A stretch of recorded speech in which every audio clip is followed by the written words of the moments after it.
두려움이 올 때 우리는 어떻게 해야 할까? 여러분, 두려움이 오면 어떤 행동을 합니까? 철학을 공부하면 존재와 변화라고 하는 말을 많이 하는 것을 들을 수 있을 것입니다. 존재와 변화.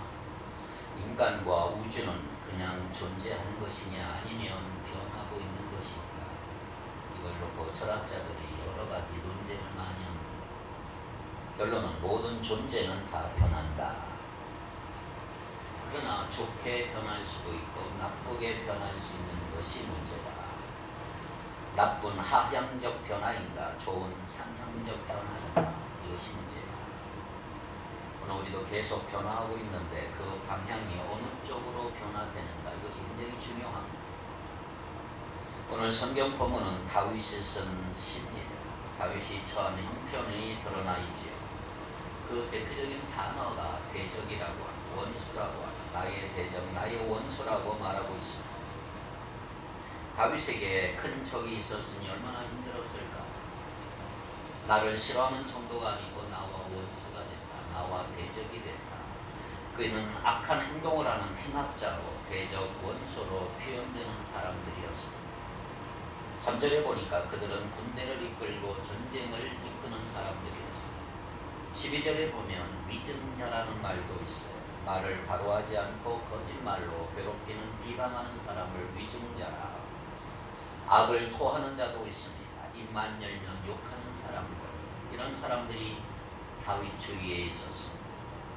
혹시 여러분 옆에 대적, 원수, 행악자, 적군과 위증자나 악을 토하는 자가 있었는지 모르겠습니다.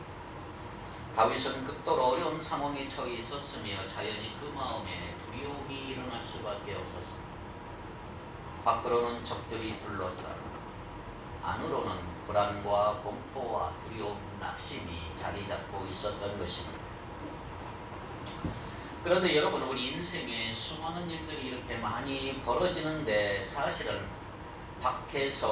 내 밖에서 벌어지는 사건들에 대해서는 내가 어떻게 할 도리가 없어요. 자, 밖에 만약에 눈이 오고 비가 펑펑 와요.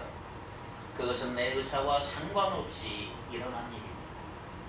하지만 눈 멋있게 내린다, 왜 또 눈이 오지?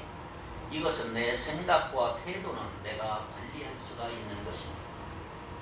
대통령이 신년 연설에서 뭐라고 말하든 나의 외부에서 일어난 일에 대해서는 내가 어찌할 수 없지만, 그러나 그 회견에 대한 나의 반응은 내가 결정할 수가 있는 거지. 내가 어떻게 반응할 것인가, 그 결과 내가 어떻게 변화될 것인가, 전적으로 그것은 내 자신의 결정과 선택에 달려있는 문제입니다.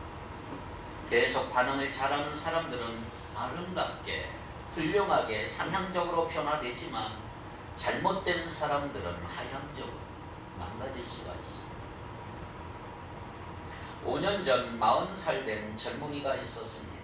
옛날에는 20대, 30대 젊다고 했지만 요새는 나이 많은 사람들이 하도 많아서 40살도 젊은 것입니다. 그는 고등학교 때 열심히 운동해서 20대 요즘 말하는 몸짱이 됐어요. 몸짱. 배에는 왕자가 그려지고 체격이 멋있어지자 이 친구는 미스터 코리아 대회에 나갔어요. 최대한의 노력을 다해 훈련했고 대회에서 최대한의 실력을 보여줬어요. 그러나 불행하게도 등수에 들지 못하고 크게 낙심을 하기 시작했어요. 아무것도 하고 싶지 않고 모든 것을 포기하고 우울증에 빠져 10여 년을 헤매다가 40세 몹쓸 병까지 얻어 폐인이 되고 말았습니다. 그 이유가 무엇일까? 시합에 떨어진 데에 대한 반응이 문제다. 그 일에 계속 부정적으로 반응하기 시작한 거예요. 심사위원들을 욕하고 참석한 선수들을 비하하면서 마음이 어두워지고 나쁘고 악하게 변하는 거예요. 잘못되게 하는 하향적 변화가 생겼던 것입니다. 문제는 몸은 마음을 따라가는 것입니다. 나 기분 나빠, 이런 생각을 하고 말을 하면 내 몸속에서 악한 독이 솟아나와요. 10여 년을 그렇게 했으니 그 몸에 악한 병이 안 생길 수가 없는 것입니다.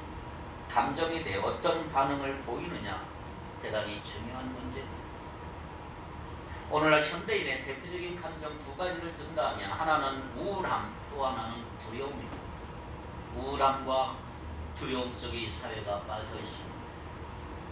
특별히 코로나19 팬데믹으로 인해 우울함을 느끼는 사람들이 너무 많아졌어요.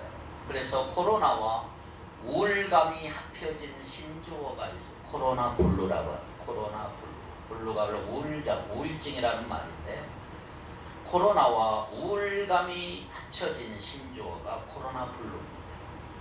일상생활 속에서 두려움을 계속 느끼는 거죠. 최근에는 팬데믹도 아니고 엔데믹이라고 하는 신조어가 생겼죠. 이 말은 팬데믹, 이런 유행 상황이 끝나지 않고 계속될 것으로 전망하는 것입니다. 내 인생 끝났다. 이처럼 우울함과 두려움은 우리의 삶에 영향을 끼치는 핵심 감정이 될 수가 있어요. 그래서 무서운 것입니다. 오늘 우리는 상실로 인해 우울해져요. 중요한 것을 잃어버렸거나 소중히 여기는 사람을 잃었을 경우 우리는 우울해질 수가 있어요. 직장에서 해고당해서, 가족이 병을 앓을 때, 가까운 사람의 죽음을 경험할 때 우리는 우울해지는 거예요. 그래서 우울은 어떤 복합적인 감정이라고 할 수가 있습니다. 슬픔과 분노와 낙심과 좌절과 자기 연민, 여러 가지 감정이 섞여 있는 상태. 희망이 보이지 않고 절망이 깊어지면 무기력해지, 우울해지. 그리고 우울한 감정이 깊어지면 우울증이 됩니다. 모든 것 체념하고 극단적 선택을 할 수도 있어요. 문제는 우리가 우울한 감정과 싸우려고 하면 답이 보이질 않는 거예요. 우울한 감정과 싸우고 이기려고 하기보다는 기쁨을 찾아야 해결이 될 수가 있는 거예요. 하나님은 기쁨의 원천이십니다. 오늘 여러분들은 기쁨의 원천인 하나님을 만나러 온 거예요. 그래 여러분 기쁨이 넘쳐요. 이 어렵고 혼란한 세대에 우리가 믿는 우리의 가장 큰 무기는 기쁨이잖아요. 현대인들은 우울함과 함께 특별히 두 번째 두려움을 많이 느껴요. 두려움은 우리의 삶 속에서 극복하기 힘든 감정이라고 할 수가 있습니다. 외적인 어떤 상황보다 내적인 두려운 감정이 더 힘들게 해요. 사람이 쉽게 두려움을 느끼는 것을 통해서 사람이 얼마나 연약한 존재인가를 알 수가 있죠. 그래서 하나님을 떠난 인간, 에덴 동산을 벗어난 사람, 하나님의 품을 떠난 사람은 언제나 두려움을 느낄 수밖에 없는 것입니다. 여러 종류의 두려움이 많아요. 불안도 두려움의 일종이라고 할 수가 있죠. 정체를 알 수 없는 두려움, 불안하면 마냥 두려워하지 않습니까? 그런 의미에서 사람은 얼마나 두려운 존재인지 몰라요. 사람의 미래도 불안한, 존재에 대한 불안한 감정, 이유를 알 수 없는 염려와 두려움이 있습니다. 공포 역시 두려움의 한 형태라고 할 수가 있죠. 일시적으로 강하게 느끼는 어떤 감정, 염려도 바로 두려움에서 나오는 감정이라고 할 수가 있습니다. 공황장애, 강력한 불안과 공포에 시달리는 여러 가지 두려움의 일종이죠. 이렇게 두려움의 형태는 다양하다고 할 수가 있지. 두려움에 사로잡히면 자유롭지를 못해요. 무기력해지고 현실을 정확하게 볼 수 있는 눈이 없고 현실을 왜곡할 수가 있어요. 상황을 정확하게 파악하지 못하고 상황은 점점점 크게 느껴지지만 그에 비해 내 자신은 점점점 왜소해지는 거죠. 실패할 거라고 하는 두려움에 사로잡히면 자주 실수하고 자주 넘어지고 두려움이 내 일상을 아예 지배해버립니다. 자, 오늘 본문 1절을 다 같이 한번 읽어봅니다. 시작. 여호와는 나의 빛이요 나의 구원이시니 내가 누구를 두려워하리요. 여호와는 내 생명의 능력이시니 내가 누구를 무서워하리요. 자, 두려워하리요, 무서워하리요. 이 말은 사실 다윗이 두렵다고 하는 거예요. 무섭다고 하는 거예요. 감당하기 힘든 어려움은 다윗을 얼마나 두렵게 만들었는지 몰라요. 그러나 다윗은 그 두렵기 때문에, 무섭기 때문에 하나님 쪽으로 반응했어요. 하나님 쪽으로 상향적으로 반응했다 이 말이에요. 내가 지금 어둠 속에 헤매고 있지만 하나님이 나의 빛이기 때문에 이 어둠은 빛으로 변하고 말 것이다. 내가 지금 두렵고 겁이 나지만 내 하나님이 나의 구원이시요 나의 빛이니 나는 겁날 거 없다. 방향을 바꿔버린 거죠. 두려움이 있고 아픔이 있지만 이 두려움과 아픔을 상향적으로 위를 바라본 거예요. 여러분, 우리는 날마다 변화하고 있어요. 어느 쪽으로 변하는가, 그 방향이 중요한 것입니다. 하향적으로 변하는가, 상향적으로 변화되는가. 하나님을 향하여 하나님을 찾으며 믿음으로 반응하는지, 아니면 불신앙으로 불평과 불만으로 반응하는지, 거기에 여러분의 변화가 달려있는 것입니다. 어떻게 변할 것인가, 이로 인해 내가 잘 될 것인가 잘못된 것인가, 그건 여러분 스스로 결정하는 거예요. 우리 속에 있는 에너지의 방향을 위쪽으로 틀 것인가 아니면 아래쪽으로 틀 것인가에 따라서 내 삶의 상황이 달라지는 것입니다. 여러분 자신의 어려움들도 하나의 도전으로 생각하고 올 한 해 여러분 하나님이 빛이시고 구원자이시고 나의 생명의 능력자인 것을 체험하는 그런 기회로 만들기를 바랍니다. 오늘 본문에 보면 다윗은 대단히 심각한 위기에 처해 있는 거예요. 2절 같이 봅시다. 2절 시작. 악인들이 내 살을 먹으려고 내게로 왔으나 나의 대적들 나의 원수들인 그들은 실족하여 넘어졌도다. 다윗이 지금 적들에게 둘러싸고 있는, 포위됐어. 악인들, 대적들, 원수들에게 포위됐어. 한두 사람이 힘들 게 아니에요. 때를 지어 무리로 다윗을 향해 달려가고 있는 형편, 얼마나 두려웠을까. 적들이 그냥 힘들 게 아니에요. 적들이 내 살을 먹으려고 내게로 왔다. 이 말은 무슨? 자기를 죽이려고. 지금 다윗은 사면초가의 상황에 빠져요. 여러분, 사람이 궁지에 몰리면 불안해지고 얼마나 불안해지고, 두려움은 강한 스트레스를 일으킬 수가 있는 거지. 계속해서 두려움을 느끼면 행동할 수도 없고 객관적으로 판단할 수 없고, 어떤 감정의 지배를 받으면 내 감정에 사로잡힐 수가 있고 위험한 사태가 일어나는 거예요. 현실은 아닌데 감정에 사로잡히면 죽는 거예요. 실제로 이런 일이 있었어요. 1950년도에 일어난 일인데, 영국의 그 컨테이너 배 한 척이 스코틀랜드 항구에 정박을 했어요. 이 배는 포르투갈산 포도주를 운반하는 배였는데, 배가 항구에 도착하고 다 짐을 내린 후에 선원 한 사람이 짐을 다 내렸는가 확인하기 위해서 냉동 컨테이너 안으로 들어갔습니다. 여러 가지 조사하는데 다른 선원이 냉동 컨테이너 안에 사람이 들어간 거 발견하지 못하고 밖에서 문을 잠궈버렸어. 컨테이너 안에 갇힌 선원은 힘을 다해 문을 두드리고 발로 차고 막 몽둥이로 뚫렸지만 컨테이너 문은 열리지 않아요. 아무도 소리를 듣지 못해. 이 배는 다시 포르투갈로 출발했어.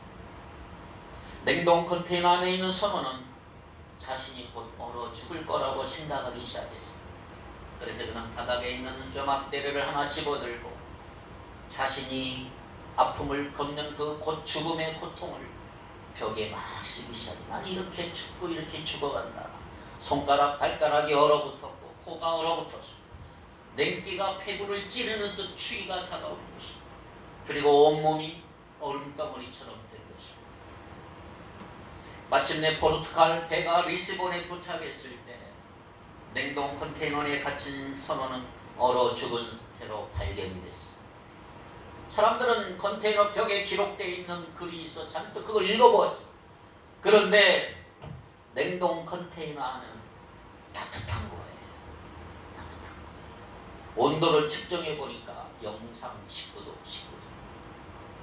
스코틀랜드에서 회항하면서 컨테이너 안이 비어 있었기 때문에 냉동 장치를 꺼버려 가동하지를 않은 것입니다.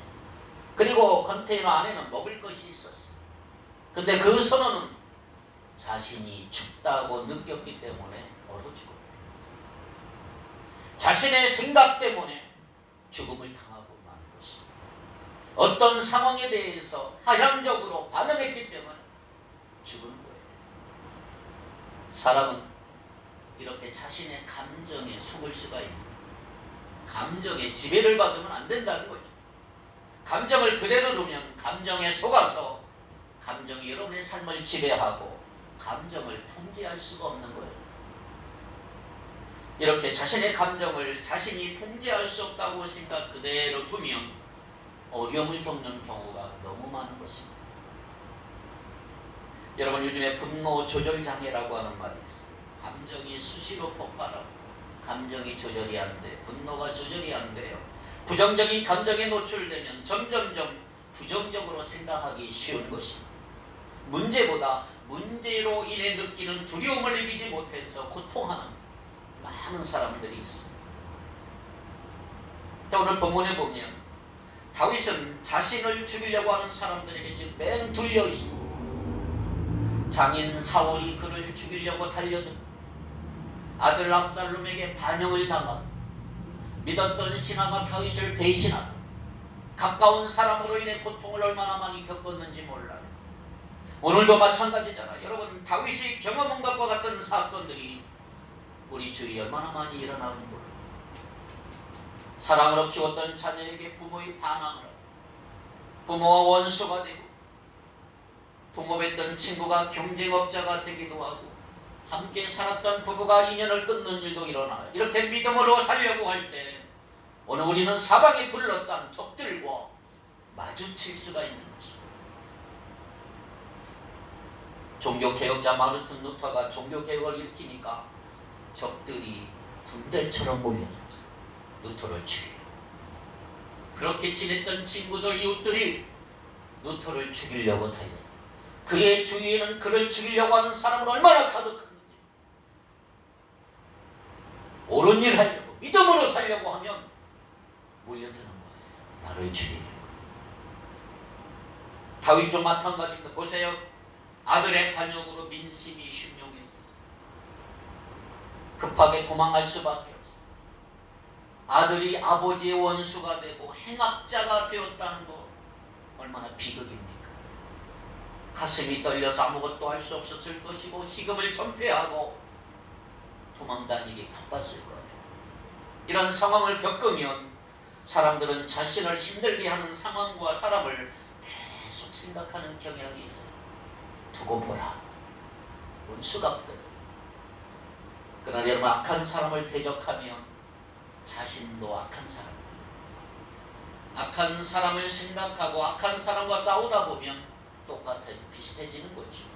독을 씹으면 독이 나올 수밖에 없는 것입니다. 그러나 여기 다윗을 보세요. 그는 지금 적들에게 둘러싸고 있지만 전혀 다른 고백을 하고 있는 거죠. 자, 3절을 다 같이 읽겠습니다. 보면 3절입니다. 시작.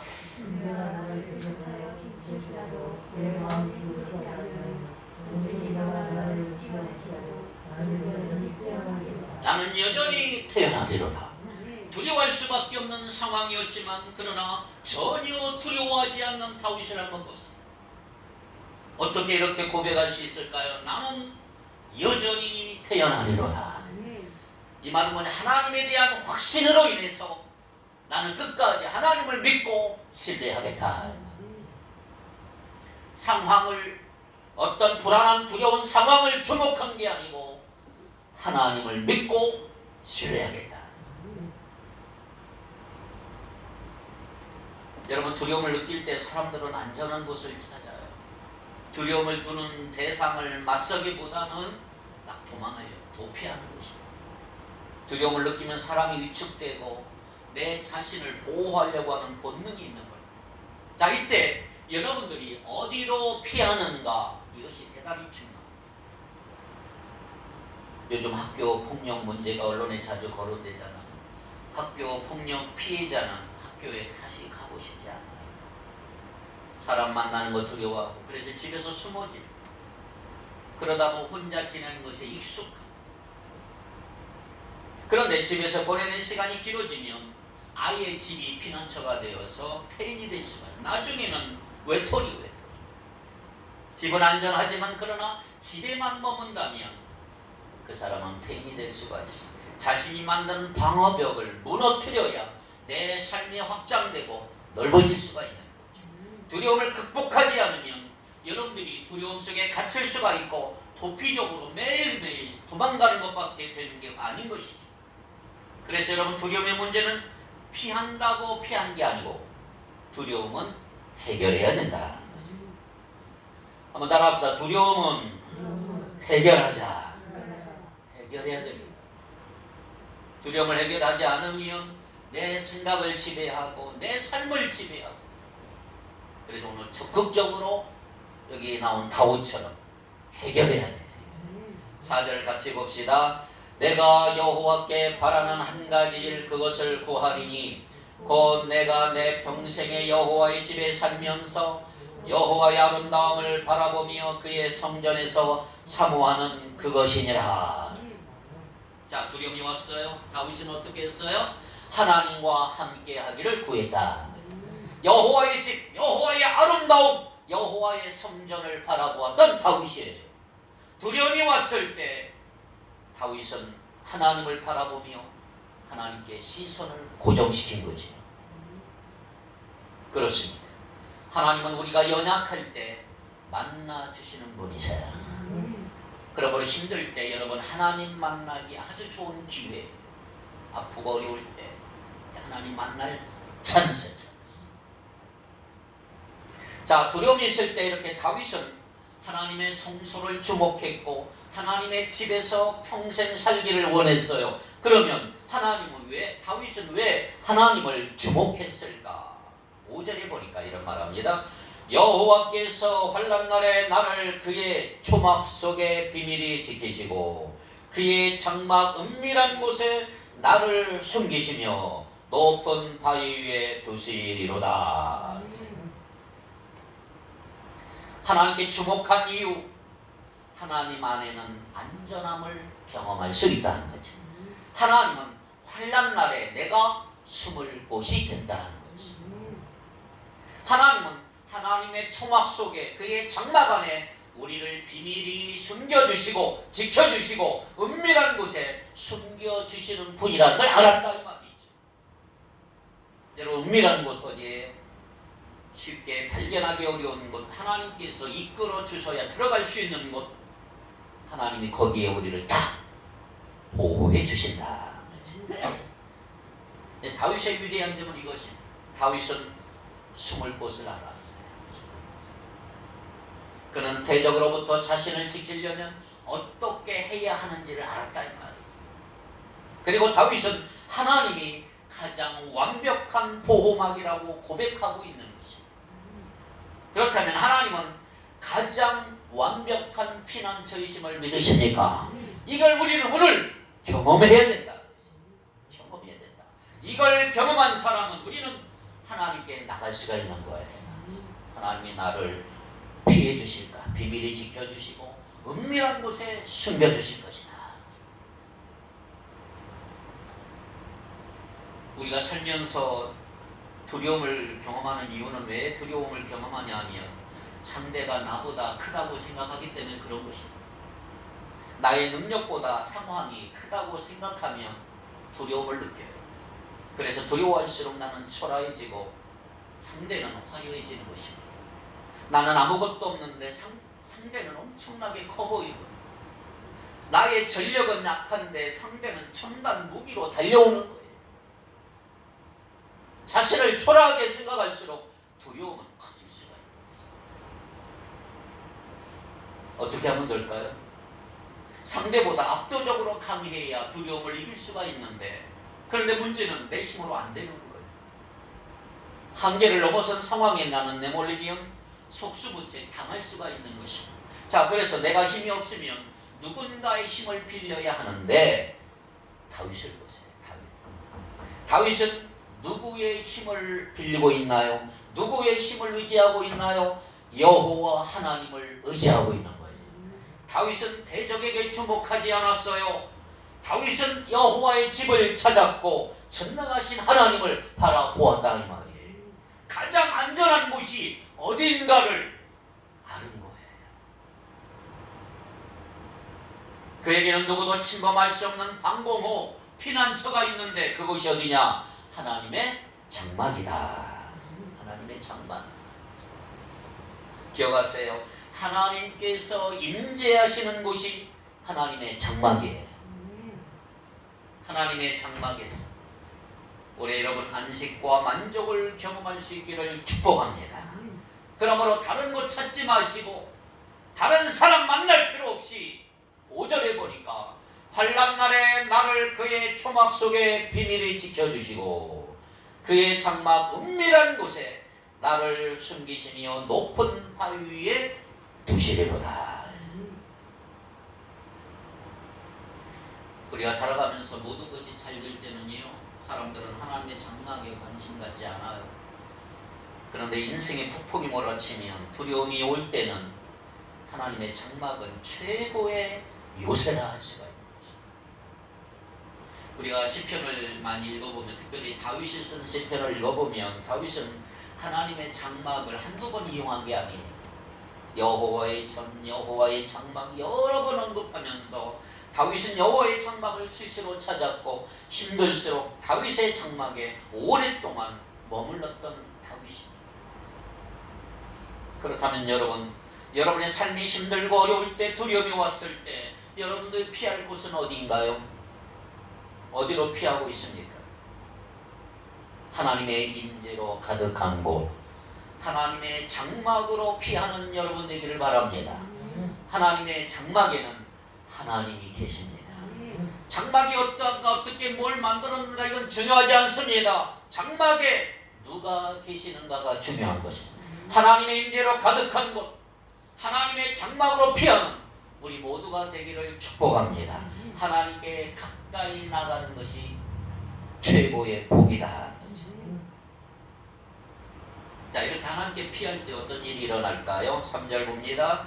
3절 군대가 나를 대적하여 진칠지라도 내 마음이 두렵지 아니하며 전쟁이 일어나 나를 치료할지라도 나는 여전히 대언하리로다. 치열한 전쟁이 벌어졌어. 막강한 화력을 가진 대적은 빼곡하게 진을 치고 다윗을 공격하려고 해요. 그런데 다윗의 고백이 뭐예요? 내 마음이 두렵지 아니하며 전쟁이 일어나 나를 치료할지라도 나는 여전히 대언하리로다. 하나님께서 자신을 도우실 것을 믿었기 때문에 다윗은 흔들리지 않은 거예요. 나는 하나님의 장막 속에 있기 때문에 나는 여전히 안전하다, 대언하다. 여러분, 힘든 일 겪을 때, 힘든 일이 많이 일어날 때 우리가 실수하는 게 뭐예요? 자신과 대적을 비교하는 것입니다. 어려운 현실과 상황을 비교하면 100% 넘어집니다. 여러분, 비교하면 안 돼요. 자, 다윗을 보세요. 제가 어제 여러분 카톡을 통해 보내주신 동영상, 골리앗과 자신을 절대로 비교하지 않습니다. 만약 다윗이 골리앗과 자신을 비교했다면 다윗은 골리앗을 향해 달려가지 못했을 거예요. 게임이 안 되거든요. 다윗은 압살롬의 군대와 자신을 비교하지 않았어요. 다윗은 오직 하나님만 바라본 거죠. 하나님께 가까이 갔고 하나님께 피했고 하나님을 찬양한 거죠. 이게 중요하다. 27편 8절을 같이 읽어볼까요? 너희는 내 얼굴을 찾으라 하실 때에 내가 마음으로 주께 말하되 여호와여 내가 주의 얼굴을 찾으리이다 하였나이다. 하나님께서 야 너희는 내 얼굴을 찾아야 돼. 다른 데 가지 말고. 다윗이 두려워 떨고 있을 때 하나님이 이렇게 말씀하신 거예요. 너희는 내 얼굴을 찾으라. 근데 다윗이 어떻게 했어요? 하나님을 찾았고 하나님의 얼굴을 찾았다. 내가 주의 얼굴을 찾으리라. 우리가 하나님을 찾고 하나님께 가까이 나갈 때 하나님은 얼굴을 숨기지 않습니다. 우리를 버리시지 않습니다. 하나님께서는 우리가 하나님 찾기를 원하신다. 오늘 이 아침 하나님을 찾고 하나님을 만나길 원합니까? 하나님께 집중하기를 바랍니다. 우리의 모든 육체 오감이 하나님을 향해야 되고 우리의 마음이 하나님을 집중해야 되고 하나님을 찾는 것은 하나님께 집중하는 것이죠. 눈이 하나님을 향해야 되고 하나님의 음성을 듣기 위해 귀를 기울여야 하고 하나님을 온몸으로 느껴야 하고 하나님을 바라고 하나님을 기대하는 여러분 되기를 바랍니다. 오늘날 우리는 얼마나 산만해지기 쉬운 시간 또 시선 마음을 빼앗기기 쉬운 그런 시대에 살고 있는지 모릅니다.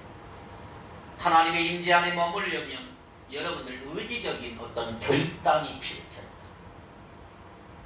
우리의 시간과 공간을 거룩하게 구별해야 되고 주의를 거룩하게 구별해야 되고 내 삶의 전 영역을 통해서 하나님께 예배해야 되는 것입니다. 의지적인 결단이 필요한 것입니다. 우리의 신앙과 우리의 감정은 오르락 내리락 상황이 너무 쉽게 빨려드는 이유는 뭐냐면 지존자의 은밀한 곳에 머물러 있지 않기 때문입니다. 여러분 하나님의 임재를 즐거워하지 않으면 여러분 상황을 절대로 이길 수가 없어요.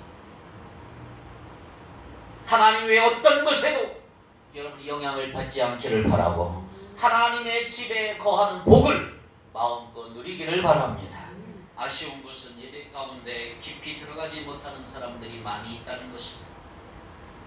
주일에 교회에 앉아 있다고 다 예배 드리는 게 아니에요. 주일 예배 드리는 것으로 끝나지 말고 내 삶의 모든 영역에서 여러분들이 예배자로 사시기를 바랍니다. 설교 들을 때 생명력 있는 말씀에 취하시고 성령에 취하시고 할렐루야. 다윗은 언제나 하나님의 임재 가운데 있었단 말이죠. 골리앗을 향해 두려움 없이 담대하게 달려갈 수가 있었던 거예요. 골리앗이 고함쳐도 다윗의 눈에는 골리앗이 안 보이고 하나님이 더 크게 보인 거죠. 골리앗은 다윗에게 전혀 두려움을 주지 못한 거죠. 물맷돌 하나에 박혀버린. 그래서 이제부터 여러분이 할 일은 뭐냐 하면 하나님의 임재 안에서 늘 즐거워하자. 하나님 안에 빠져들어야 하고 하나님의 임재를 깊이 경험하셔야 합니다. 하나님 외에 어떤 것도 나에게 영향 줘서는 안 돼요. 하나님의 집에 거하는 사람이 누리는 복, 그 복을 누려야 된다. 그래서 하나님의 집에 거하는 사람은 하나님만 신뢰하고 의지하는 줄 믿습니다. 시편 27편 13절 다 같이 읽겠습니다. 시작.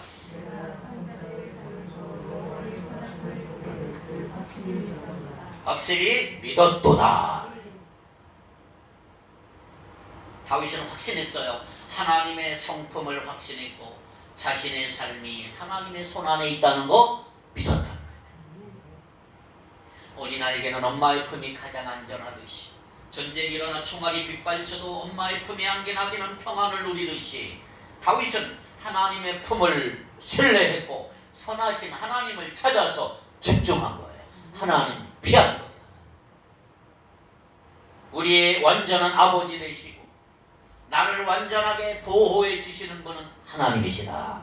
그래서 10절에 내 부모는 나를 버렸지만 여호와는 나를 영접하시리이다. 그래서 육신의 부모와 하나님을 대조하고 있어요. 육신의 부모는 한계가 있어요. 보호해 주고 싶어도 보호해 줄 수 없을 때가 있어요. 그러나 하나님은 그렇지 않아요. 다윗은 완전하신 그 하나님 아버지, 실수하지 않으시는 그 하나님을 찾았고 끝까지 믿고 신뢰한 것입니다. 시편 3편 6절을 다 같이 한번 읽어봐요. 천만인이 나를 애워싸 진친다 하여도 나는 두려워하지 아니하리라. 세상의 모든 길이 다 막혀도 하나님께 나가는 길은 항상 열려 있음을 믿으시기 바랍니다. 마지막 14절 봅니다. 너는 여호와를 기다릴지어다. 강하고 담대하며 여호와를 기다릴지어다. 이제 두려움을 느낄 때 여러분 할 일은 분명했어요. 뭐예요? 하나님을 바라보셔야 합니다. 문제 바라본다고 답이 나오질 않아요. 문제를 바라보면 더 문제요, 더 두려워요. 하나님을 바라보십시오. 소망의 근거는 하나님뿐입니다. 하나님만이 우리의 소망이십니다. 하나님을 확신하면 하나님을 바라볼 수가 있는 거죠. 하나님 신뢰하는 사람은 하나님을 기다릴 수가 있는 거죠. 그래서 모든 문제를 해결할 수 있는 하나님 신뢰하는 여러분 되기를 바랍니다. 중요한 것은 하나님은 나의 무력함을 인정하기를 원해. 나 힘이 없습니다. 능력 없습니다. 주님 바라보나이다. 이거 주님이 가장 귀한 길. 살다 보면 마음이 급해질 때가 많아요. 상황 바라보며 내 수단과 방법 동원해서 문제 해결하려고 하지만 내 힘으로는 절대로 해결할 수 없습니다. 우리 힘으로는 아무것도 할 수 없어요. 그거 빨리 인정하라는 거예요. 그래서 하나님은 우리가 하나님을 계속 바라보기를 원하시는 거예요. 내가 문제 해결할 수 있다는 거지. 하나님의 성품을 신뢰하고 하나님의 능력을 의지하는 사람은 계속 바라보고 하나님을 기다릴 수가 있는 것입니다. 오늘 우리가 하나님을 기다리고 바라보고 신뢰할 때 우리 안에 있는 부정적인 감정들이 다 사라지기를 바랍니다. 두려움이 사라지기를 바랍니다. 자, 오늘 본문에서 다윗은 하나님을 찾으라. 나의 진정한 보호자 되신 하나님.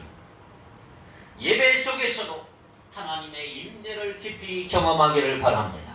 하나님은 어디든 계시고요. 어디서든 임재할 수가 있어요. 일상 속에서 예배를 드리며 하나님의 임재를 경험하는 사람은 하나님의 임재에 사로잡혀 살아가게 될 것입니다. 두려움을 이기는 방법은 딱 하나예요. 하나님의 장막 안으로 들어가는 것입니다.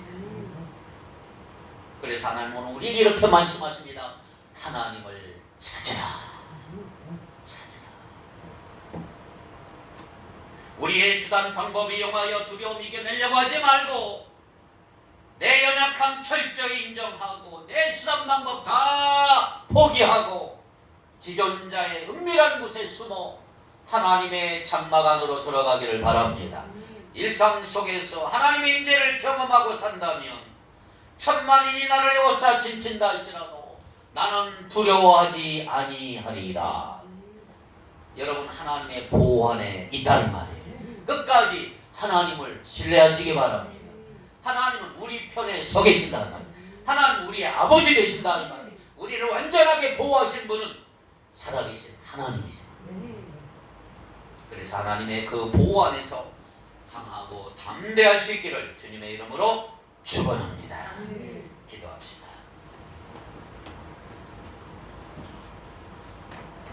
거룩하신 하나님, 삶 속에서 오는 수많은 어려움과 두려움이 있음을 고백합니다. 그러나 다윗처럼 두려움이 올 때 지존자의 은밀한 곳에 숨을 수 있는 하나님을 신뢰하며 살아갈 수 있는 믿음 주시기를 원합니다. 나만의 방어벽 무너뜨리게 하시고 주님으로 하여금 삶이 확장되게 하시며 두려움이 해결되는 우리 모두가 되게 하옵소서. 주님의 총합 속에 비밀이 지켜주시고 주님의 장막은 은밀한 곳 숨겨주시며 주님만이 나의 완전한 보호막 피난처 되심을 믿게 하여 주옵소서. 내 방법 다 내려놓고 하나님의 장막 안에 피하게 하시고 하나님의 얼굴을 찾게 하시고 하나님께 피하는 우리가 되게 원합니다. 주님만이 나의 소망이 되심을 믿습니다. 주님만이 내 편이요 나를 보호하신 분은 살아계신 하나님이심을 믿으며 올해도 강하고 담대하게 살아가는 우리 축복교회 모든 성도들 되게 하여 주옵소서. 감사하며 예수님 이름으로 기도하옵나이다. 아멘.